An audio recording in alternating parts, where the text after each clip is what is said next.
All right, welcome to the second episode of the Linux Home Server Show. It's currently 2/27/2016, and I'm your host, Jared Swets. This episode is going to be all about hardware, server hardware. Of course, people might ask, what's the best server hardware I can get? And the answer, of course, as always, with anything in IT is it depends. What are you trying to do with it? So I always recommend you create a list of what you want to do with your server and then buy the server based on what capabilities you need. If you're going to be running Plex, that means you're going to be most likely transcoding media. Transcoding media means you need at least a decent processor, decent amount of memory. If you're going to be recording um, antenna signals, TV antenna off your roof or off your indoor antenna, you're also going to be transcoding. Also going to be a lot of processor requirements.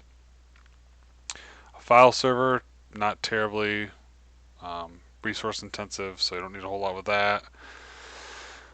A few other different servers, like maybe a document server, which most people won't have. I happen to like mine. We'll cover that at some point. That might be a little bit more intensive. You also need to think about how much storage you're going to need. Do you need a server that has multiple hard drives, or do you just want an external hard drive attached to a smaller server? That's the speed you got to think about. Now, the speed obviously is going to be slower. It all depends on how many people are going to be using it, or how fast you need those files. Um, and also, is how important is it to you that the server is always up? Then you got to think about battery backup, and if you want to go the battery backup route, or if you're going to a very small server, some of them have built-in batteries, uh, or some of them can even run off like a solar battery if you have access to solar or sunlight where you're at. So once you compile a list, you can start searching. I kind of like the Think server servers. I don't have one myself, but they're usually fairly cheap if you wait for good deals on them, and they come with decent options. So this is basically just like a desktop. I think this is going to time out. Yeah, I hate this website. It's ridiculous. Um, this is basically like a desktop at this range. You'd have to go up to something like this for it to be like a true server. And these have usually multiple CPU sockets and like 16 memory slots and dual redundant power supplies. Um, and they have a dedicated management port. That's very important if you want to access your server remotely and the server is down. Usually the dedicated management port will allow it to, like if you reboot it and the OS doesn't boot up, you might be able to recover it via the dedicated management port because it'll allow you to see what's on the screen. So sometimes you can fix it. So, but currently how I do my servers is, and I'll show you a clip, just a basic look at mainly the outside of my servers. I have two hardware servers, I should say. Um, one is, as we looked at the screen in the last episode, one is like a full desktop, and one is like a mini ITX. Um, and the way I do it is whenever I upgrade my main computer, my old main computer becomes my new server. That means my servers aren't exactly power friendly. A lot of times they're going to consume a lot more power because a desktop usually consumes more power. So that's something to keep in mind. It's not going to be very eco-friendly usually. Some of the servers are built to be eco-friendly. Mine are not.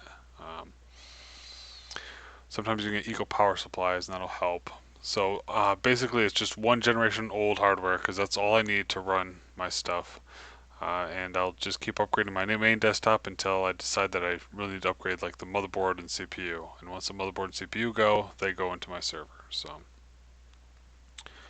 because usually it's going to be motherboard, CPU, memory, all that goes. So it's usually the base core you need because you can reuse the hard drives usually, reuse the case, reuse the power supply. So I find that to be a rather cost-efficient way to do it. But if you don't need something that beefy, you can go with the Raspberry Pi 2 or something similar, like the Banana Pi or anything like that. You just need to make sure it meets your requirements. I think this only has a 10100 Ethernet port, I believe. So you got to make sure that you don't need gig speeds. And obviously, any storage is going to be external via USB, unless you have just a massive SD card slot or SD card in there.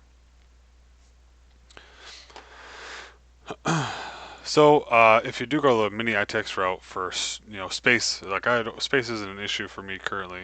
So, but if you want to be able to stick this somewhere kind of in a corner where it doesn't take up too much room, a mini ITX case is pretty nice. And that's what my NAS is in, a mini ITX case. There's a lot of them for very good prices, and you can fit a full-size server in there. The only thing is make sure you have enough PCI slots if that's where you're going, if you need a lot of those. The video I'll show or have shown, depending on where I shove it into the podcast, the video portion of the podcast, as I say. I'm going to try and make sure to remember that not everyone's watching the video, because that's how I do my podcast when I'm driving for work. So I'll try and remember to explain as much as possible as if people were not able to watch. As you can see, we're downstairs. I have basically a Cat 6 cable running somewhere. Where did I run that? Oh, there it is. I guess I ran it over in that corner. But basically, it runs down through here to my 7-port switch. Like I said, maybe an 8-port actually. Yeah, whatever, 8-port. And that goes out to, this is my main server. Now usually I just take my old desktop and then use that as a server, but I kind of want to mix things up a little bit with this one, so I actually got a good deal on a water cooling setup just for the CPU. But so as you can see, we have water cooling back there. And then this server does have I think it's a Blu-ray drive even for ripping Blu-rays, but I haven't done any of that yet. Then I have a total of 4 disk drives currently in here, which a little bit overkill, but I had to do some setup with Proxmox. Then back here you can see we have a bunch of cards, and one of them is going to be for my TV antenna from my antenna on the roof. Plugs into this card here. Then I actually have 3 network cable cards. So and those are labeled, and those are for the VMs, or well, the containers. I don't think I have any VMs currently. And then obviously the 4th network cable goes to there, and that's for Proxmox, the host. So I have a decent server setup now. It's a little more powerful than before. So that's the basic server, and this is, I'm not going to take this case apart. This is my Leon Lee case for my NAS. It has 4 2TB WD red. 4 2TB WD red. Yep. And it runs a little hot, but other than that, it's pretty nice. It has a full PSU in there, so that's kind of what makes it pretty cramped. And mounted on the wall here, I have a KVM, so I can switch between the two. Right now I'm on the Proxmox, and I can just switch over the NK a few times, and now I'm at my Open Media Vault server, so it's easy to switch between the two.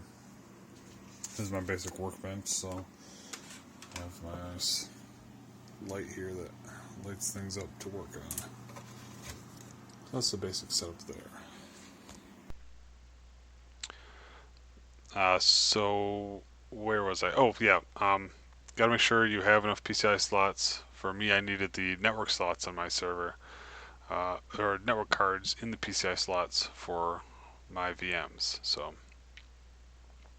if you really want to, you can go on eBay and get actual server rack mount hardware. It's all up to you. Make sure you do your research. A lot of the stuff on here that's sold for cheap is older generation, doesn't support like SATA 3 and stuff like that. So something to keep in mind when you're researching that. And you can find refurbished servers that can be customized for, starting at a grand up to 5, 6, 20 grand, whatever you want. So that's something to keep in mind. Alright, so here's maybe an example of a quick list that's kind of whipped up. First, you would look at the Plex media server requirements, and we'd see, Intel Core i3 or equivalent needed at a minimum. If it's doing more than that, you might want to get something that does a little more than an i3, maybe a Core i5 or Core i7. And so this is kind of maybe a start of the list for what you'd have to consider for buying server hardware. So CPU requirements, Core i3 or higher. Hard disk drive bays. How many bays do you need? That means how many ports on the motherboard do you need? 6 is pretty common, so that might be definitely enough. Maybe 4 is enough. Network requirements. How many network cards do you need in your server? That kind of depends on if you want. A lot of times you'll bottleneck the network if you have a lot of different VMs or containers running on one machine. So if you spread that out over multiple network cards, that might fix a few bottlenecks. How many PCI slots? That's kind of the same thing with network requirements. For TV tuner, network cards, do you want redundant power supplies on your server or a battery backup? And then you want to make sure your processor supports virtualization technology such as AMDV or Intel VT-D. Most processors do, even desktop processors. It might support the older version. There's like VTX and VTD, I believe, for Intel, so that's something to think about. So if you can always read a little bit more on these technologies about exactly what they do, but it's very, very essential for virtualization that you have one of those technologies available.